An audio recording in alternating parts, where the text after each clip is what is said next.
Hello, my name's Ben. I'm a first year medical student, and I've set up this YouTube channel because I thought that there's quite a lot of people who have a misconception about the type of person you have to be to study medicine. And I wanted to show that you can be a relatively normal person and still do the degree that you really want to do. So this video is my first one, and it's going to be about how you can get into med school with a below average UCAT. So that was what I managed to do.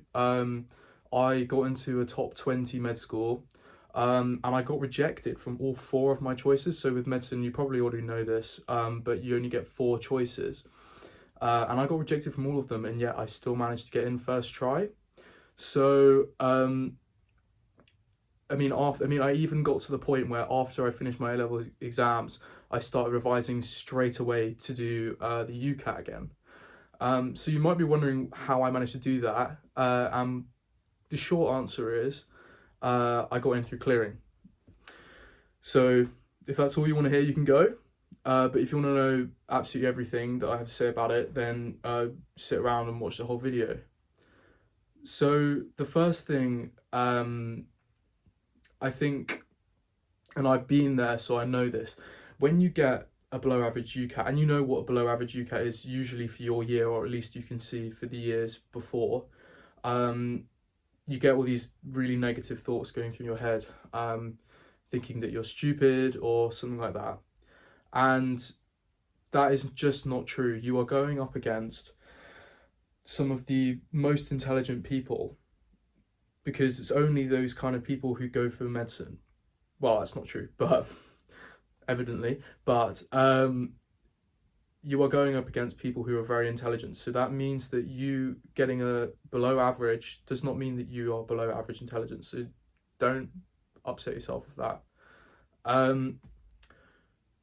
You also may have not worked properly. I know that's the case for me. So when I came to do the UCAT the second time, I revised it like I did, kind of in a similar way that I did with my A-levels. Whereas when I tried it the first time, I kind of just did the revision but didn't really take it on board. And I'll make a video about this in the future, but there are ways that you can work better and improve your UCAT score. There's absolutely no reason why you should think that that's it, like you're done. So I'd say that the sort of first choice that you have is to keep smashing your A-levels, because you're going to need those high A-level grades to get into medicine, or increase your chances of getting into any other degree if you change your mind later down the road. The next thing you can do is you can try the BMAT. I personally didn't, because I didn't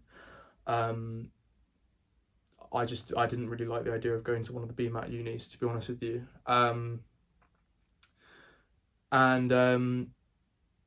Yeah, so keep doing your volunteering. And anyway, a common misconception is that medicine doesn't do clearing. Another one is that of the med schools that do clearing, it's the not as reputable ones that do, and that's just not true. So the universities that give places to students, with the knowledge that some of those places won't be filled because people won't be reaching those A-level grades, the offer grades that they need. And so they tend to overprescribe. However, sometimes unis will underprescribe. And that means that on results day, when some people don't get those grades, then they suddenly have empty spaces, and it costs a lot of money to produce a med student. I think I read somewhere that it was it cost the government something like $250,000. So they really want those places filled, because otherwise it's a waste. It's a waste of space and kind of a waste of money. So in that case, you can get into a clearing through clearing. And they know that at the moment, because the demand for doing medicine is so high, and it always has been, but it's particularly high at the moment, they know that they can fill those spaces up. So I can only really tell you from my experience. I do know some other med students who managed to get into med school without doing clearing, through clearing as well, but I don't know their experience specifically. But on results day, I woke up, checked my phone, and found that I got 2 A stars and an A. Since then, I've had the A remarked, and I got an A star. But on results day, my UCAT score was 2470, which is below average, because I didn't work hard enough for it, or I didn't work properly for it. And then my A-level grades were A star, A. So when I went through clearing, that was what I told people, like, those were the grades that I had. And if this is useful for you, my subjects were biology, chemistry, and psychology. So you don't have to do maths. So I think there might be some universities that prefer maths, but I knew that I'd do badly if I did maths. So I did psychology, which is so much more interesting to me, and I find it much easier to learn things when I find them interesting. So yes, I got those grades, and I was like, well, that's good. Now I can go and have a loose summer, and a gap year. But my dad was kind of, well, actually, my grandma called my dad. My grandma called my dad and said Ben should try go through clearing. My dad knew what I'd been told by careers advisors and loads of online things. I can't remember the name of that website, but basically everyone said that clearing is not an option for medicine. But my grandma pushed my dad to do it, and then my dad pushed me to do it. So we kind of recruited my whole family, and what we did was we looked up the universities that have done, the medicine universities that have done clearing before. So there is a number of around, I think 6 or 7, something like that, that have been known to have done it before. And if you have a particular med school in mind that you really, really wanted to go to that isn't on that list, you could try. But with clearing, it tends to be first come, first served. So there's a chance that you may be on the phone for 2 hours on hold and not get that space at potentially another uni. So it might be better. I mean, as I can say, I can only say from my experience, but that's what I did. I looked up the universities that had done it before. Just looking at my notes.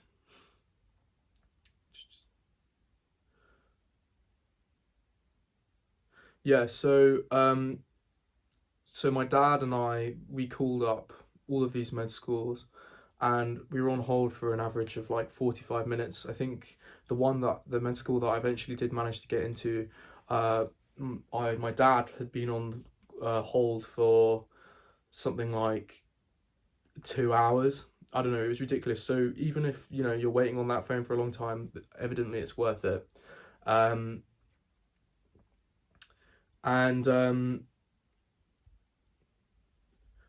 So eventually, also sometimes it's not on the phone. Sometimes you have to you have to do like a online survey thing where you whack in your A-level grades or whatever. And I did that for a couple, and eventually there was no. And then I got to the one that I go to now, and my dad had been on the phone for ages, and they said they had spaces, and so they asked me for firstly my name, although they probably didn't care, and they asked me for my A-level grades and what my A-level grades were in, and then they asked me for my UCAT, and they told me straight away, like on the phone, there was no wait, they told me on it straight away that those were above the kind of threshold that they needed. And so I gave them I think it was my UCAS ID, and then I gave them my email address, and they said, keep an eye on your emails. So that's what I did, and I think it was within a couple of hours of that happening. I think it was, so I called them up in late morning, and by midday, they had emailed me to say that I had an interview, and I thought that the interview would be in a few days' time. No, it was that day. So, and the uni that I go to is quite a long way away from where I live. It's like 5 hours. But it was an online interview, so they gave me a link and they said, join this. And at the time, I was at my school in town, and so I was because I was getting my certificates or whatever for my A-levels. And so I was kind of freaking out because I had 2 hours to prepare, get ready, and start this interview. They gave me a little bit of information, I think, about the structure of the interview. I can't quite remember, but basically, I just called up my parents because I hadn't driven into town. I called my parents and I was like, I've got a place. Well, I haven't got a place, sorry, I've got an interview. And I said, please come pick me up as soon as possible. So I was with all my friends and I basically just abandoned them and went on my phone. And I looked up all the things that I think I would need for the interview. So normally, if you've got an interview for med school, you probably have quite a long time to prepare. So I had 2 hours to prepare. And so the information that I looked up was crucial. And from memory, every single thing that I looked up, I was asked on. So I will make a video about that at some point. And so eventually I got home, had a bit of food, doing this all whilst looking things up and making notes. I stuck on a coat, a suit, like a jacket, tie, even though I knew they'd only see from here, but, and then I committed as many of those sort of points as I could to memory, because you're not allowed to bring notes into the interview. And if you get caught out, then you're done. So don't do that. Just take the time to commit them all to memory, and also pick things. The points that you should pick for the interview should be things that you do genuinely believe. And talk about, so for example, I spoke about rugby and the place that this med school was in the rugby league. So yeah, talk about things that you actually do care about. And then I did this, I think it was MMI, multiple mini interviews. And they said, well, great, thanks. And you'll know within the day whether you've got in. And if you don't find out during the day, then you probably haven't got in. So that was like, okay, kind of scary. Anyway, I continued my day. I went to the gym.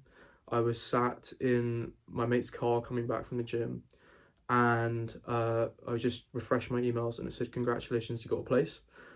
So I freaked out. I really freaked out. And then I looked up, then I had to send a number of documents in within an hour. Otherwise they would take away my place. So I had to get photos of, I think, my passport, photos of my A-level grades. I can't remember exactly, but they asked for all this information. And they made this, really clear, it was really clear. But basically what I'm saying is, when you do this on A-level results day, you got to be on it, on it. You don't want to leave them hanging. You've got to be chasing them. So and they made it really clear what I needed to do. So I needed to send in a certain number of documents, which I did. And then I think and I called them up. I was freaking out. I called them up. I was like, hey, look, I sent in those documents. Can you please check that you've got them? I really want this place. And they were like, yep, got them. Congratulations. And I'm just in absolute disbelief. So basically, if you don't get the UCAT that you want, no matter whether you're doing your A-levels or you're older than that, it doesn't matter if you don't get that high UCAT. You can still get into med school. You can still get into med school that year. You can still get into med school with 4 rejections like me. I didn't even get an interview. It was based off my UCAT that I was rejected from all of those. So don't be disheartened. I know it's, you know, really tough. I've been there. It's really tough. But you just got to have that hope and kind of that confidence, really, that this is the right thing. Med school is the right thing for you. And with that confidence, you will keep trying. You will keep trying because you want it so badly. And you keep doing your volunteering. You keep working hard for A-levels. Maybe do BMAT if that's something that you're open to doing. Or if you, I don't know if you can do it the other way around. I don't think you can do BMAT and then UCAT, because I think the UCAT deadline's before the BMAT one. But anyway, so do that. Wait till A-level results day, and you might as well try. I mean, I can only say from my experience, you might as well try, because I had been told so many times that it was not something that you could do, and it wouldn't work, and there was no point trying. I was told by so many different people, very reputable sources like careers advisors and all of the online websites that are kind of recommended for helping you to get into med school. I still did it, and it worked. So if you're really committed to wanting to do this course, you might as well try it. So yeah, I hope you guys enjoyed. I hope you learned something. And if you have any video ideas, you know, do let me know. Do drop a comment. And yeah.